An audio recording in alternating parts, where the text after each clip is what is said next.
Hi all, welcome to technical Eduzone. അപ്പോൾ നിങ്ങളെ പലരും ചോദിച്ചൊരു കാര്യമാണ് നമ്മളുടെ മീറ്റർ റീഡറിന്റെ സിലബസ് എന്തായിരിക്കും എന്നുള്ള കാര്യം.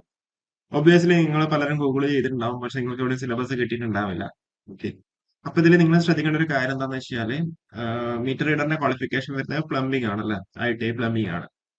അപ്പോൾ അത് ആ ഒരു സെയിം ക്വാളിഫിക്കേഷൻ വെച്ചിട്ട് മുന്നേ നടത്തിയ എക്സാംസിന്റെ സിലബസ് നമ്മൾ നോക്കുക. കാരണം എന്താ വെച്ചാൽ ഇപ്പൊ ഇവിടെ ഒഫീഷ്യൽ സിലബസ് എപ്പോഴാണ് വരുന്നുണ്ടാവുക നിങ്ങൾക്ക് അറിയുന്നുണ്ടാവും. കൺഫർമേഷൻ കൊടുക്കുന്ന സമയത്തായിരിക്കും ഒഫീഷ്യൽ സിലബസ് വരുന്നുണ്ടാവുക. ഇപ്പൊ ഒഫീഷ്യൽ സിലബസ് വന്നിട്ട് നിങ്ങൾ പഠിച്ചു തുടങ്ങിയാന്ന് വെച്ച് കഴിഞ്ഞാൽ നിങ്ങൾക്ക് അവിടെ മാക്സിമം ഒരു 100 ദിവസം, മാക്സിമം ഒരു 100 ദിവസവും, മിനിമം നിങ്ങൾക്ക് എത്ര ഒരു 70 ഡേയ്സും ആയിരിക്കും നിങ്ങൾക്ക് അവിടെ കിട്ടുന്നുണ്ടാവുക. അതായത് കൺഫർമേഷൻ കൊടുക്കാൻ വേണ്ടി വന്നു അന്ന് തന്നെ ആയിരിക്കും നിങ്ങൾക്ക് എന്ത് ചെയ്യാം, സിലബസും കയ്യിൽ കിട്ടുന്നുണ്ടാവുക. പക്ഷെ അപ്പം പഠിച്ചു തുടങ്ങി കഴിഞ്ഞാൽ നിങ്ങൾക്ക് ഇത്രയും വാസ്റ്റ് ആയിട്ടുള്ള ഒരു സിലബസ് നിങ്ങൾക്ക് അവിടെ കവർ ചെയ്യാൻ വേണ്ടി പറ്റിക്കൊള്ളണം എന്നില്ല.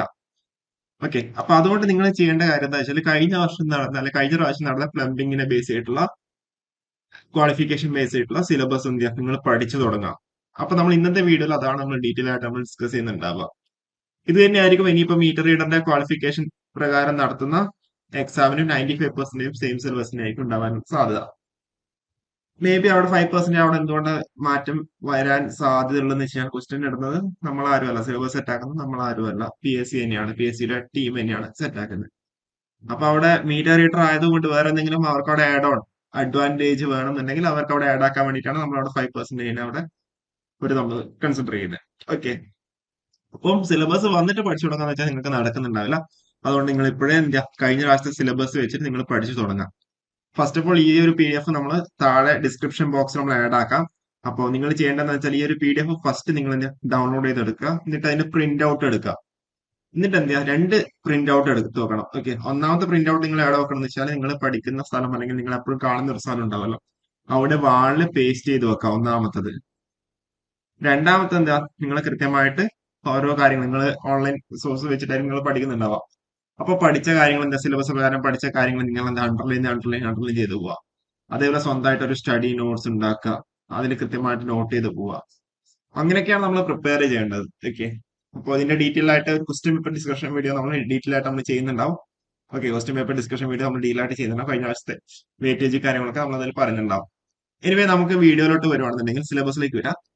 അപ്പൊ അതിൽ 10 മൊഡ്യൂളാണ് ഉള്ളത്. 10 മൊഡ്യൂളും 100 മാർക്സും, ഓരോ ഓരോ മൊഡ്യൂളിനും 10 മാർക്ക് വെച്ചിട്ട് തന്നെയാണ് ഉള്ളത്. അപ്പൊ നിങ്ങൾക്ക് ഇപ്പം കേരള PSCയുടെ ട്രെൻഡ് അനുസരിച്ച് നിങ്ങൾക്ക് അറിയുന്നുണ്ടാവും. അതായത് എന്താ, ഇപ്പൊ ഒരു മൊഡ്യൂളിന് 10 മാർക്ക് എന്ന് വെച്ച് കഴിഞ്ഞാൽ ആ ഒരു മൊഡ്യൂൾ സ്റ്റിക്ക് ഓൺ ചെയ്തിട്ട് കറക്റ്റ് ആയിട്ട് എന്താ 10 മാർക്ക് തന്നെ ആ ഒരു മൊഡ്യൂളിന് കറക്റ്റ് ആയിട്ട് ചോദിക്കുന്നുണ്ടാവും. ഓക്കെ. അപ്പൊ എല്ലാ മൊഡ്യൂളിലും എന്താ ഈക്വൽ ഇമ്പോർട്ടൻസ് തന്നെയാണ് കൊടുക്കേണ്ടത്.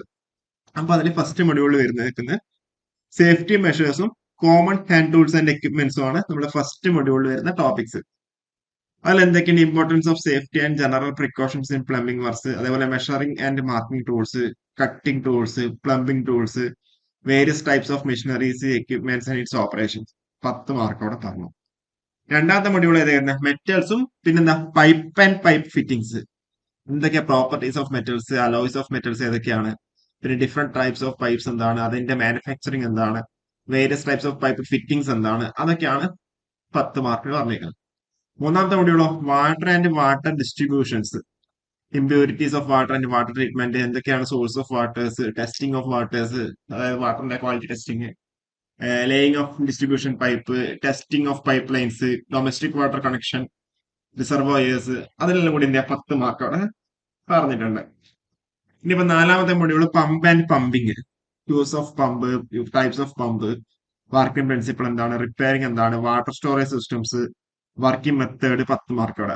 പിന്നെ plumbing and sanitary fittings, soil fittings and waste fittings, taps and valves, traps, flushing systems, advanced and modern equipments, plumbing symbols, 10 mark അവിടെ.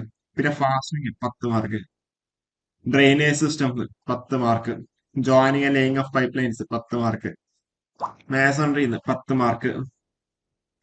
പിന്നെ ഏറ്റവും അവസാനത്തെ ലാസ്റ്റ് മൊഡ്യൂൾ റെയിൻ വാട്ടർ ഹാർവെസ്റ്റിംഗും ഹീറ്റിംഗ് സിസ്റ്റംസും, water heaters, cold water distribution, hot water distribution, solar water heater system, heat and temperature, types and heating system, types of heating system, 10 mark. അപ്പൊ total 10 module 10 mark വെച്ചിട്ട് 100 മാർക്കാണ് total exam.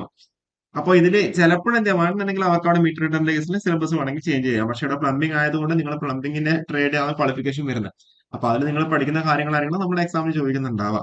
Okay, അപ്പൊ 95% ഇത് തന്നെയാണ് syllabus വരാനുള്ള സാധ്യത. 5% ഞാൻ പറഞ്ഞല്ലോ, ഒരു അഡ്വാൻസ് ആയിട്ട് നമ്മൾ മുൻകരുതൽ നമ്മൾ എടുക്കണം. അപ്പൊ നിങ്ങൾ എന്ത് ചെയ്യുക, നിങ്ങൾ പഠിച്ചു തുടങ്ങി, ഇപ്പോഴേ നിങ്ങൾ പഠിച്ചു തുടങ്ങുക. അവസാനം സിലബസ് വന്നിട്ട് എന്ത് ചെയ്യുക, പഠിച്ചു തുടങ്ങാന്ന് വെച്ച് കഴിഞ്ഞാൽ ചിലപ്പോൾ അത് നടക്കണം എന്നില്ല. ഓക്കെ, ഇപ്പോഴേ നിങ്ങൾ എന്ത് ചെയ്യുക, പഠിച്ചു തുടങ്ങാം. നിങ്ങളുടെ സൈഡിൽ നിന്ന് അവിടെ മാക്സിമം എഫേർട്ടും കാര്യങ്ങളൊക്കെ എടുക്കുക. പിന്നെ ക്വസ്റ്റ്യൻ പേപ്പർ ഡിസ്കഷൻ വീഡിയോസ് ആയിട്ട് നമ്മൾ വീണ്ടും വരുന്നുണ്ടാവും. അപ്പോൾ കൂടുതൽ വീഡിയോസ് ആയിട്ട് വീണ്ടും വരാം. Okay, thank you.